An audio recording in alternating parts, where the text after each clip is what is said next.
battle. The battle rages on. Acesup here. Thanks for tuning in again, crew. We have got the $100 rebuy front and center, top middle. $33 one rebuy, one add-on top left. And the $13.75 knockout top right. Still a decent one. Almost 2K for first. Got a few chips in that one. Bottom left, big 22. Bottom middle, $33 rebuy. Bottom right, $11 one rebuy, one add-on. Got a few chips in that one too, but it's only a smallie. I tell a lie. It's actually over 3,000 for that. Quite a few runners in that one. Decent prize pool. I think I'm just going to shove top left.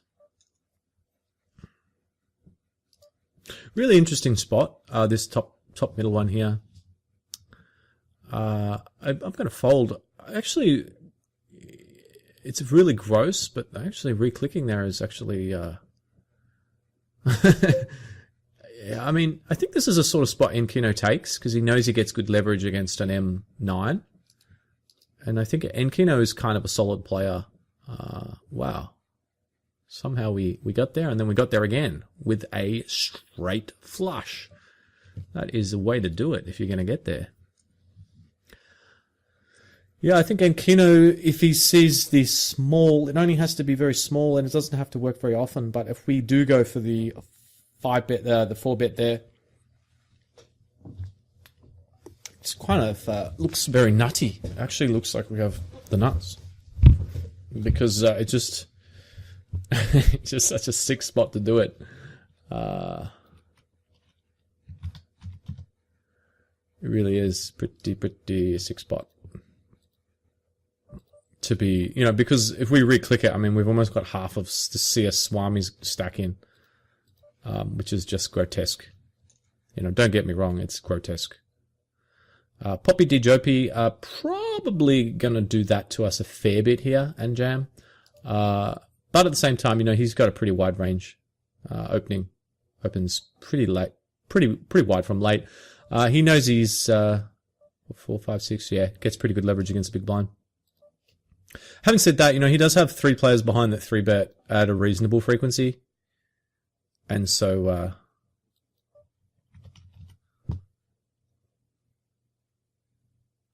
I'm just going to check raise here, small. It's not a play I normally make. Does look a little bit fishy, but at the same time, it's pretty hard for him to combat it. If he does jam, I think I'm just going to fold, to be honest. It's a pretty messy way to play this hand, but 3, 6, 7, 8. But just check calling out of position with a 6 there. It just feels kind of gross, because there's just... How many cards are left in the deck? 47, and there's 47 in there that are bad. Well, not quite that extreme, but yeah, I mean, it's just any spade, any high card, any card other than a 6 or 9, is bad, and we can't call, and yeah, okay. I just want to end the hand. We're out of position. Just want to end the hand as fast as possible. We probably have the best hand. I don't think he's going to go hog wild there with like King Jack, random King Jack, and just shove. I think he's going to have at least need top pair or a big spade, maybe a combo draw, like if he has King 6 there with a spade. But basically, any hand that shoves on us there, I think, has got us in really bad shape. Well, in pretty bad shape, and so. I think check raising to fold's actually not too bad in that spot. Just end the hand quick. It's not a play I would normally make, but we did get good leverage against his stack when we took that line. I'm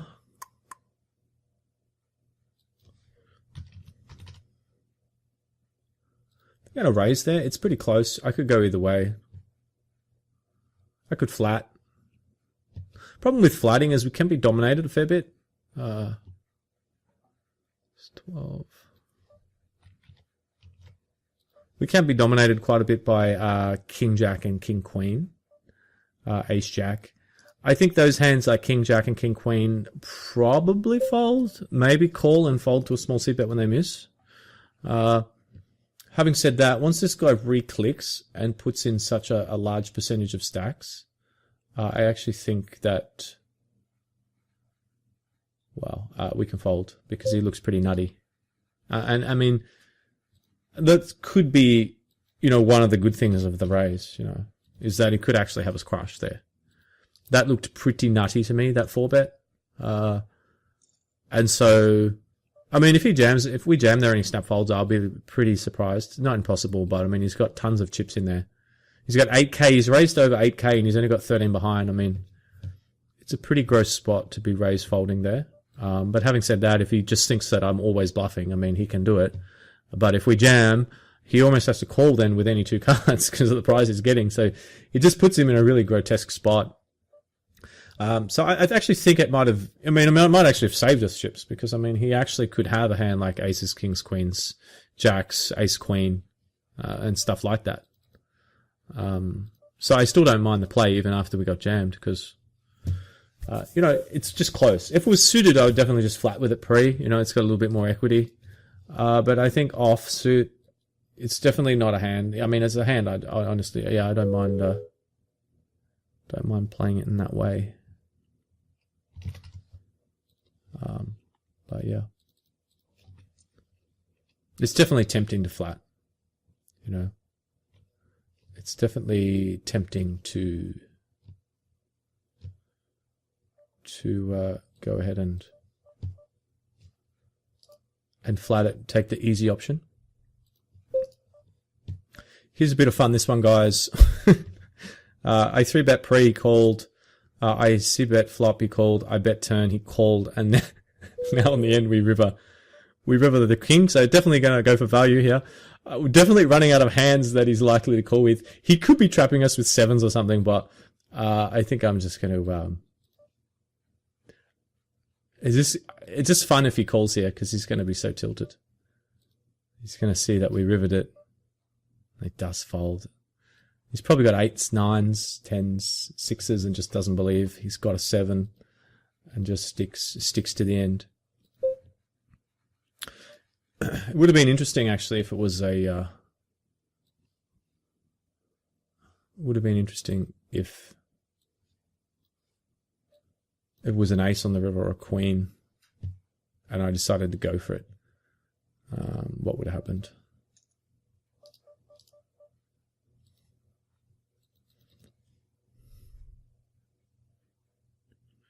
Close one here. You could definitely fold the king 10. He's 15. M4, and he jam from the button 5. I don't think we can quite fold to this stack size in a knockout, especially. In general, I'm not really going to fold to an M4 jam. If I have something like I have that's playable.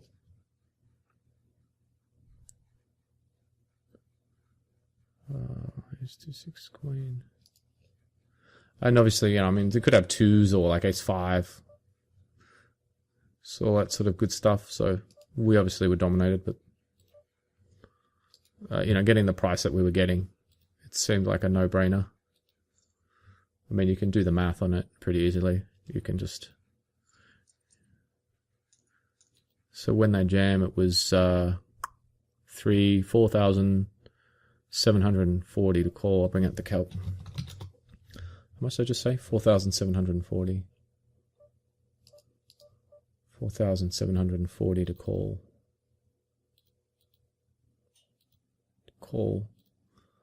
And then I'll add the current pot. This is 8,670 because we get our own bet back if we win.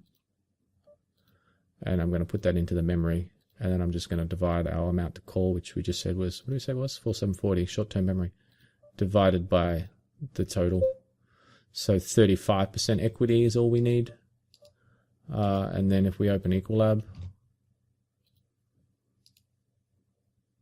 35% equity is what we're looking for. And we have 10 jack off. 10 jack off against, let's say, a range that looks like... let's give it a tight range. I think a tight range in that spot would probably be this range here.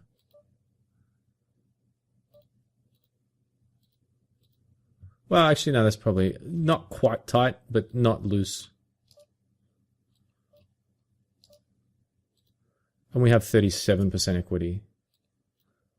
And we said we needed... Sorry, guys, hang on here.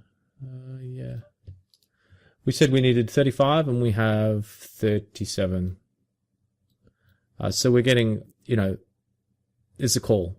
But, I mean, that's kind of a tightish range. I mean, they might jam a little bit wider. If they jam like that. Now we have 30, almost 39%.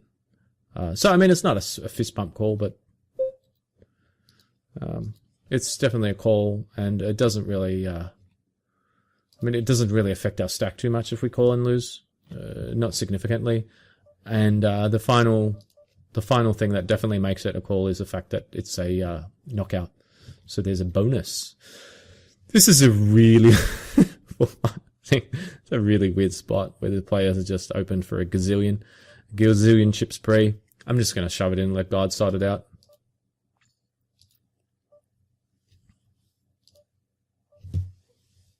Yeah, it's hard to win those pots in the big tournaments. It is hard. I won't lie. It's hard to win a pot in $100 rebuy and all in. I thought we had it.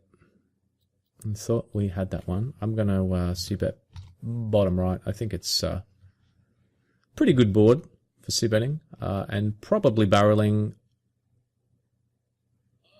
Maybe not on the 5.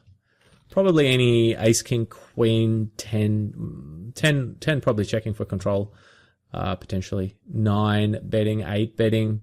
So there's a whole lot of boards that I'm probably going to be looking to...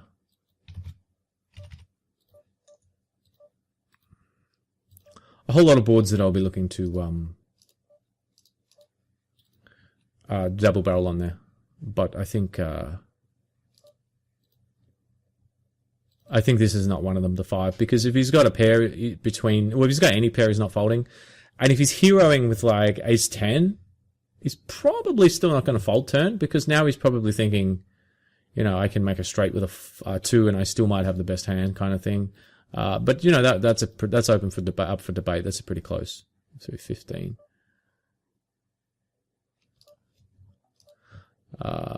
He does go for the bet. So he could have a hand like 10 jack, jack, queen. He could have like 8s or 7s, something like that.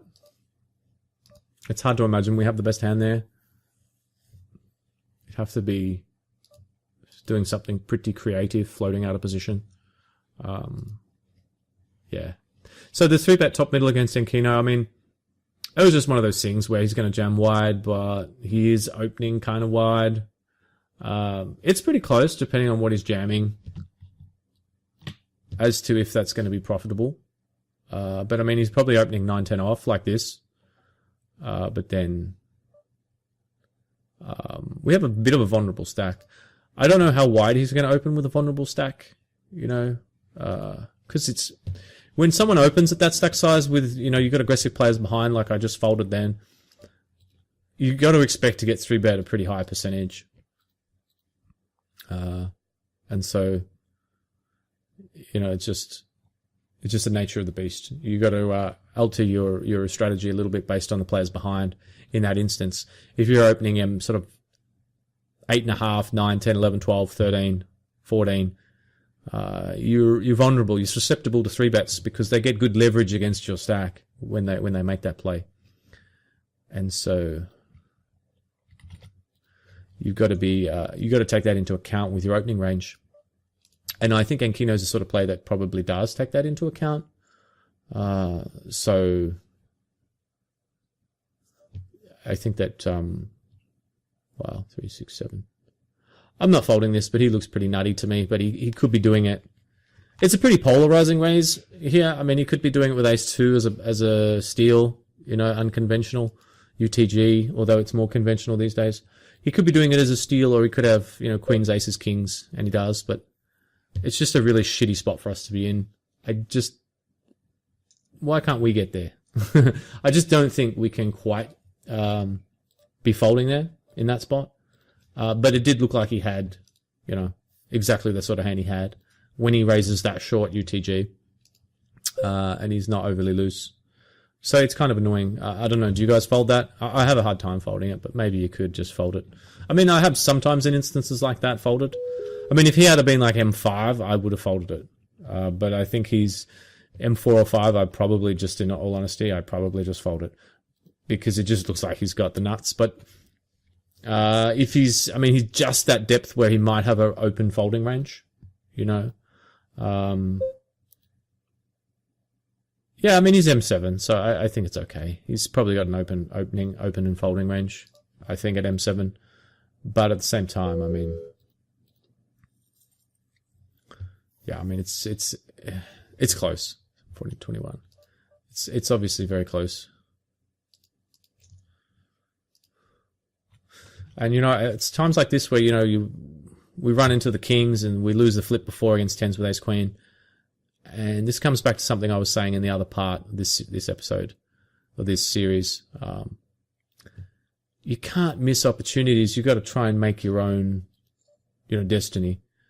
And I think I would like to have played one of these hands again. This hand here, you know, I honestly think we can 4-bet here. It's pretty sick, but 4, 5, 6. I mean, if we 3-bet here to like 1950, like 1900, it just looks like we have the nuts. I mean, it's almost half of this guy's stack, and you know, we look committed to both players, way beyond committed. This guy's opening with a decent range, and Kino is going to attack him. Make this sort of 3-bet, I think, on the button a fair bit, like with a decently wide range. At the same time, even if Kino 3-bets here to call off with like ace 10 suited or ace jack or like 7s, if we then re-click, I actually think a lot of his value range now actually he folds because we look so nutted. So he might have 3-bet to call off with ace jack against this guy, but then when we re-click small, now he folds. Along with, of course, all his bluffing range as well, like if he's got ace deuce and stuff, king 7 suited that he's 3-bet to fold or whatever. Yeah. I mean, this guy had a decent range. He looks like he's stealing from hijack. You get full leverage against his stack. You know, I think you get he's going to jam a bit there, but at the same time, you do get a decent frequency of folds. And I do think Enkino sort of quite likes that sort of spot. And so, yeah, I mean, I think it's pretty close. It's a very disgusting play because we put so many chips in there to then fold to a jam. And the truth is that if he's got ace king and we 3-bet, 4-bet and then he jams, it's actually probably a call. But it's pretty close. But I'm not going to call off with jack 5 off. But yeah, it's just a funny hand. But yeah, I mean, I think it's pretty close. I really do. I think he's a little bit wide there, and I just think we look like we have the nuts if we re-click it. And we get folds a lot. And we actually only risk, just putting aside for a moment the fact that it's pretty gross because we're almost, you know, 3-betting to getting close to half this guy's remaining stack, 4-betting. Just putting all that aside for a moment and just thinking about it as, you know, just from the perspective of can a 4-bet be profitable? Just thinking about purely the 4-bet itself and not anything that happens after that. Well, we're actually only going to have to risk 1900 if we put the 1900 out to win 2375. So it actually probably only has to work around 47% something, 46% of the time or something like that. And so I think that it does. And I think that you could probably argue to put in a very grotesque 4-bet here. And the reason why I say it's grotesque is just because of the action that happens after that. So now we say, okay, the 4-bet's profitable, but let's just move on to what happens if he jams. Now it's like, you know, it's like 3,000 to call, and now the pot's going to be 5, 6, 7, 8, like 9,000 or something, and it'll be like, what do we say, 3 to call. It's like grotesque, you know, we only need like getting 2 to 1. We only need like 33% equity. So, I mean, we can still fold, but this is all just quick calculations in my head. Obviously, all of this is all, you know, I do all my commentary while playing live. You guys obviously know that by now, but yeah. So those numbers might be a bit off, but yeah, just as a concept, pretty interesting, I think. Chain.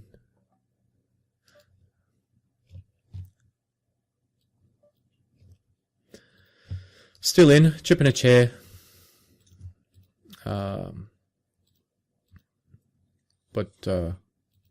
Yeah.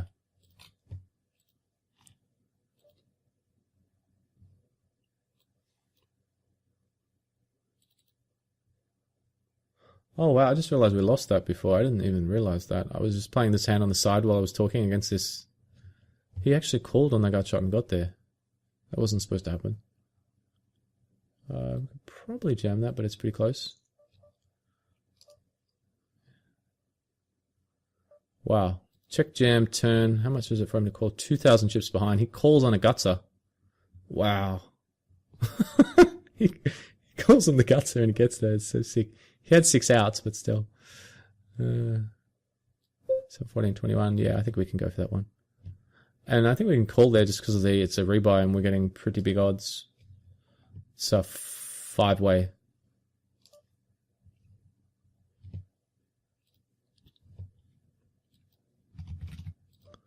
Probably attack that guy's open. Doesn't look like he's folding too many 3-bets, but we do get full leverage against his stack. Let us win a hand. Yeah, let us win one. Come on. Let's get there one time.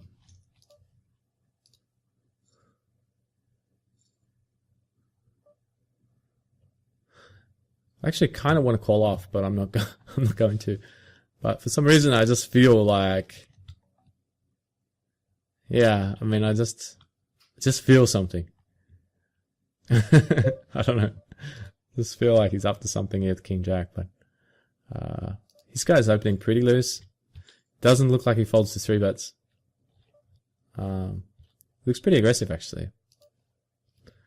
So, could be 4-betting enough there to make that play bad, but hard to say. I don't think I'm going to call for the gutser here. If it had been this player bet the initial opener and then call, I would probably call on the gutser. Yeah, I'd probably go for it. I need 2, 6, 7. I think top left I'm gonna go ahead and raise and then decide. I'm probably not folding to a jam from this guy. Actually, I'm probably not folding to a jam from anyone. But if it went like jam here and then this guy rejammed, then I would fold. And that's one of the benefits of... I didn't expect a flat. Did not expect a flat. I think I might ISO here. 12. Yeah, it's a bit sick, but I think I'm going to ISO here. I mean, it just looked like we could have the best hand sometimes. We're getting the right price. We've got the King Jack suited. As it was, we're in... I mean, pot odds wise, price wise, actually it was pretty good. Wow. We actually have 2K. We actually have 2K chips on this. I actually think this guy's got kings. He might have queens. It looks like he's trapping. We have 2K hands on him. He just has to be such a massive fish here to not have a hand. That's the problem. I mean, we've opened M7 and he's flatted on the button. It's so sick for him just to be flatting there. This is really gross. He's going to roll some gross hand like 7s or something disgusting. King Jack. King 10. No, you can't. Surely. It's just such a gross spot to just be calling behind. He's got absolutely 0 implied odds. It's so gross. I hope he shoves here. Imagine he has like 4s. I just cannot work out what he has. Ace 10 maybe. He just called flop. I mean, he should have a monster, you know. I mean, he should be trapping here a lot. He's called a short stack raise from mid on the button. I mean, he should a lot of the time here be trapping. The ace was tempting for me to fire again and even possibly shove river, but I just don't think it's quite going to work out favorably. But I'm having a little bit of a hard time putting this guy in hand because, you know, if it's a good player, then I can say, okay, he's got I mean, once in a while they might call with king queen, but I mean, normally they're going to have to be pretty nutty there, I think. Calling an M7 open from mid. I mean, you don't have any post-flop playability, so you're taking a hand virtually more on its merits against the player's opening range. And there's still a chance someone behind might wake up with a hand too in the blind, so I think that he should have a pretty nutty hand. A lot of the time players in that spot don't 3-bet because they know that it just puts too much pressure on the opener and they don't want them to fold, and they have hands like tens or jacks up, and they decide to try to get that action. But if it's an unknown player though, I mean, an unknown player, sort of a random player, could just have anything, you know. I mean, they could be calling with like 6-8 suited there, and that's what makes it hard, is that, you know, if I know it's a random guy, then I'm actually probably going to bet again on the turn and try and rep the ace, bet small and shove river and try and fold out, you know, some smaller pairs and stuff.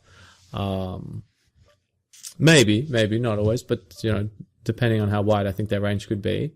But at the same time, 3, 4. Yeah, I mean, I just don't know.